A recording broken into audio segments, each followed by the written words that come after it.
நமசிவாயம் வாழ்க, நாதந்தால் வாழ்க. கடவுள் அனுகிரக நேயர்கள் அனைவருக்கும் இனிய வணக்கம். வாழ்க வளமுடன். நான் உங்கள் மயிலாடுதுறை ஜோதிடர் விஷால் விபர்தன் பேசுகிறேங்க. நம்முடைய கடவுள் அனுகிரக சேனலில் நிறைய பயனுள்ள ஜோதிட தகவல்கள், ஆன்மீக பரிகார தகவல்கள் தொடர்ச்சியாக கொடுத்து வந்துகிட்டே இருக்கிறேன். அதை பார்த்து பயன்பெறுங்க. என்னிடம் ஜாதகம் பார்க்க ஸ்க்ரீனில் தெரியக்கூடிய நம்பர் மூலமாக, வாட்ஸ்அப் மூலமாக, ஆன்லைன் மூலமாக ஜாதகம் அனுப்பி ஜாதகம் பார்க்கலாங்க. நம்ம இன்றைக்கி என்ன பதிவு பார்க்க போகிறோம் அப்படின்னாங்க, மீன ராசிக்காரர்களுக்கு 2025ஆம் ஆண்டு இந்த புத்தாண்டு பலன்களில் என்ன விதமான பலன்கள் ஏற்படும், எப்படி இருக்கும் 2025ஆம் ஆண்டு அப்படிங்கிறத தெளிவான விளக்கமாக பார்க்குறாங்க.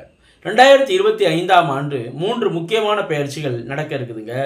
ஒன்று மார்ச் 29 சனி பெயர்ச்சி, மே 14ஆம் தேதி குரு பெயர்ச்சி, மே 18ஆம் தேதி ராகு கேது பெயர்ச்சி. இதில் இந்த ராகு கேது பெயர்ச்சி மீன ராசிக்கு நல்ல ஒரு சாதகத்தன்மையை தருது. எப்படிங்க சார்? ராசியிலே இருந்த ராகு ராசியை விட்டு விலகிறார். அதாவது ராசிக்கு 12ஆம் இடத்தை நோக்கி ராகு விலகிறது ஒரு நல்ல அமைப்பு.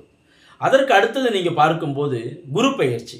குரு பெயர்ச்சி பொறுத்த வரைக்கும் ராசிக்கு 3ஆம் இடம் என்று சொல்லக்கூடிய இடத்துல குரு இருந்தார். இப்போ ராசிக்கு 4ஆம் இடத்துக்கு குரு போகிறார். 4ஆம் இடம்னா வீடு, வண்டி, வாகனம், தாய் வழி உறவுகள், தன்னுடைய தேக சுகம், கல்வி, இது போன்ற இடம்லாம் 4ஆம் இடம். அப்போ எந்த இடத்துல குரு இருந்தாலும், எந்த இடத்த பார்த்தாலும் அந்த இடத்துடைய தன்மை என்ன செய்வார்?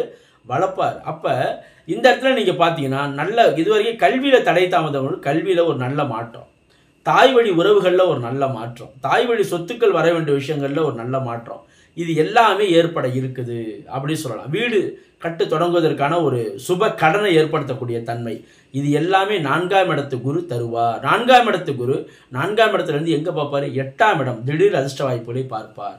12ஆம் இடம் அயன சயன போகஸ்தானத்தை பார்ப்பார். அப்போ என்ன செய்வார் அப்படின்னா, திருமண பாக்கியத்தை கைகூட வைப்பார். இப்போ இந்த விஷயங்கள் எல்லாமே இந்த குரு பெயர்ச்சியானது தர இருக்குது. அதற்கு அடுத்து பார்க்கும்போது சனி பெயர்ச்சி.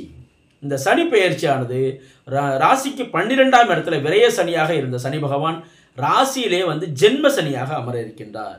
பொதுவாக ஜென்ம சனி காலகட்டம் சுமாரான பெரிய ஒரு வளர்ச்சியான காலகட்டம் என்று சொல்ல முடியாது. ஆயினும் இந்த இடத்துல குருவோட வீட்டில் சனி வருவது என்பது ஓரளவுக்கு நல்ல பலன் தான்.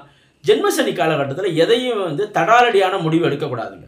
எடுத்தேன் கவிழ்த்தேன் என்று முடிவு எடுக்கக்கூடாது. சற்று பொறுமை காத்து எதையும் செயல்படுவது நல்லது. ஒரு வேலை மாற்றத்தை செய்ய வேண்டும் என்று நினைக்கின்றேன் அப்படின்னா நிச்சயமாக அது போன்ற விஷயங்களில் பெரிதாக ஆர்வம் காட்டக்கூடாது. இருக்கிற வேலையிலே தொடர்ச்சியாக பயணிப்பதற்கு உண்டான முயற்சியை தான் எடுக்கணுமே ஒழிய, ஒரு இடம் மாறுறது, ஒரு வீடு மாறணும்னு நினைக்கிறது, அதே போல் ஒரு வேலையை மாறணும்னு நினைக்கிறது, இது போன்ற விஷயங்களில் பெரிதாக ஆர்வம் காட்டக்கூடாது. அது என்ன விஷயம் செய்கிறீங்களோ அதை கரெக்டாக செஞ்சுட்டு இருந்தால் பரவாயில்ல. புதுதாக இன்னொரு கம்பெனிக்கு நான் விண்ணப்பிக்கிறேன், இன்னொரு கம்பெனிக்கு நான் வேலைக்கு போகலாம்னு நினைக்கிறேன் என்ற முடிவெல்லாம் எடுக்கக்கூடாதுங்க. உடல் ரீதியான விஷயங்களில் சின்ன சின்ன உடல் உபாதைகளை கொடுத்து கொண்டே இருக்கும். சில நேரங்களில் ஏதாவது டென்ஷன்களை, மன அழுத்தத்தை தொடர்ச்சியாக கொடுக்கக்கூடிய தன்மைகள் வேறு. ஜென்ம சனி ராசிக்கு மேலே சனி இருப்பது என்பது கொஞ்சம் கடுமையான காலகட்டம் தான் என்று சொல்லலாம். அப்போ இது போன்ற விஷயங்களும் மகர ராசிக்காரர்களுக்கு, மீன ராசிக்காரர்களுக்கு ஏற்பட இருக்குது அப்படின்னு சொல்லலாங்க.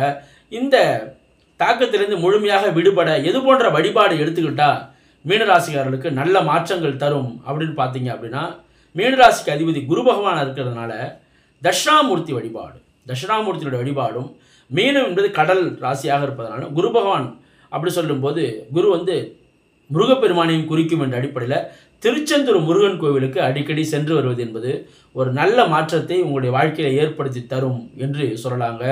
நன்றி, வணக்கம். வாழ்க வளமுடன், வாழ்க வையகம், வாழ்க பிரபஞ்சம்.